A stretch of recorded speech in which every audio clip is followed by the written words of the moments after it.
एक गलती जो सारे पेरेंट्स करते हैं, और मैंने देखा है कि अगर 100 पेरेंट्स लिए जाएं, उसमें से 95% पेरेंट्स ये गलती करते हैं। वो क्या गलती है? खास करके पढ़ाई को लेके जो है। तो पहले मैं एक स्टोरी समझाना चाहूँगा आपको। एक स्टोरी के ज़रिए, एक बार क्या हुआ था कि मेरे पास एक पेरेंट्स आए, ठीक है। वो कह रहे कि भैया हमें अपने बच्चों को इंग्लिश सिखाना है, उसको मतलब इंग्लिश पढ़ाना था बेसिकली। तो वो आए, तो उन्होंने कहा कि इंग्लिश सिखाना है, चलो ठीक है। हमने उनको इंग्लिश पढ़ाना जो है वो स्टार्ट किया। 2-3 महीने का समय हो गया, 3-4 महीने मान लीजिए, 4 महीने हो गए थे लगभग। और एक बार क्या होता है, जब ज़्यादातर ये तब होता है जब पेरेंट्स फ़ीस देते हैं किसी टीचर को स्कूल में या कोचिंग में, तब टेंशन आती है कि यार मेरा बच्चा कैसा पढ़ रहा है। उससे पहले कोई टेंशन नहीं थी। तो आते हैं वो मेरे पास और कहते हैं कि सर एक बात बताइए। मैंने कहा हाँ। तो क्या पढ़ रहा है इंग्लिश में ये? मैंने कहा क्यों, क्या हो गया? अरे बैंक का एक मैसेज आया था, ऐसे करके। सर बैंक का एक मैसेज आया था, मैंने इसको पढ़ने के लिए दिया, पढ़ ही नहीं पाया ये। तो क्या पढ़ रहा है इंग्लिश? तो क्या फ़ायदा इंग्लिश पढ़ने का? तो अब मैं क्या बोलूं? यहाँ पे अगर देखा जाए, ज़्यादातर पेरेंट्स सोचेंगे यहाँ पे तो मेरी गलती है। यहाँ पे तो हाँ भैया, पेरेंट्स ने तो सही बोला, क्या पढ़ा रहे हो आप जो पढ़ नहीं पा रहे हो?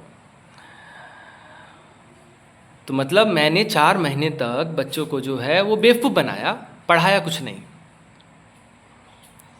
ऐसा नहीं है। यहीं तो फंसते हैं सब के सब। मैंने जो उसको पढ़ाया, उसको समझने के लिए एक चीज़ समझिए। जब बच्चा छोटा होता है ना, तो उसको अ से लेके, अ से अनार, ABCD से लेके और 2 अक्षर, 3 अक्षर, 4 अक्षर के शब्द पढ़ने तक में 3 साल लग जाते हैं। अ से अनार से लेके, अ से अनार लिखने पढ़ने से लेके 2 अक्षर, 3 अक्षर, 4 अक्षर के शब्द को याद करने तक 3 साल लग जाते हैं। तो मतलब हमने तो कुछ नहीं पढ़ाया। ऐसा नहीं है ना, यही तो समझना है। मैंने जो पढ़ाया उसे, वो समझने के लिए आपको प्रोग्रेसिव वे में देखना पड़ेगा कि बच्चे ने आज क्या पढ़ा, आज कुछ टीचर ने पढ़ाया कि नहीं पढ़ाया, कल क्या पढ़ाया था, परसों क्या पढ़ाया था, और कैसे पढ़ा रहे हो। किसी दिन ऐसे तो नहीं किसी दिन पढ़ा नहीं रहा है, वो आपको बच्चे से भी पूछना पड़ेगा, वो आपको टीचर से भी पूछना पड़ेगा। और यही तरीका है सिर्फ।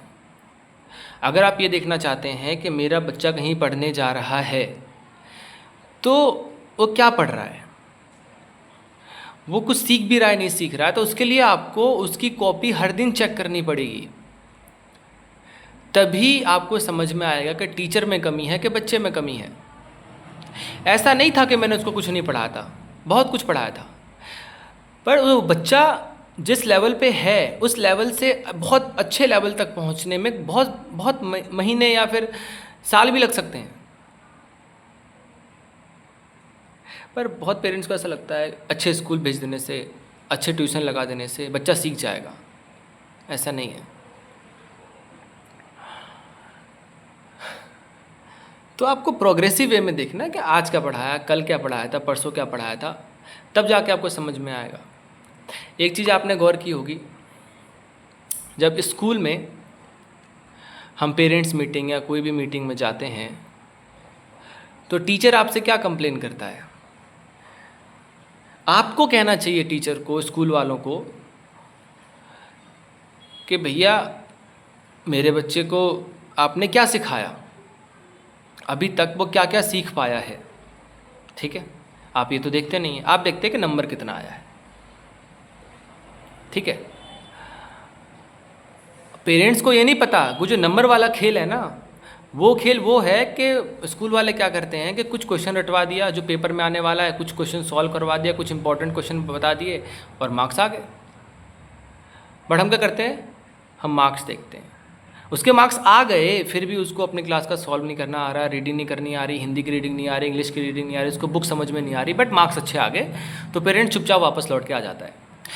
और ये बात ना स्कूल वालों को भी पता होता है कि यार इस पेरेंट्स से हम बात ही क्या करें। ये थोड़ी ना बात करेंगे कि बताइए सर अलजेब्रा क्या होता है, मैंने आपके बच्चों को a+b का होल स्क्वायर पढ़ाया था, बोर्ड मास सिखाया था, बोर्ड मास समझ में नहीं आया इसको, ये तो बात करेगा नहीं। और ना आप कुछ ऐसा करेंगे, आप क्या देखते हैं, मार्क्स। तो ये चीज़ थोड़ी ना ख़त्म करनी पड़ेगी।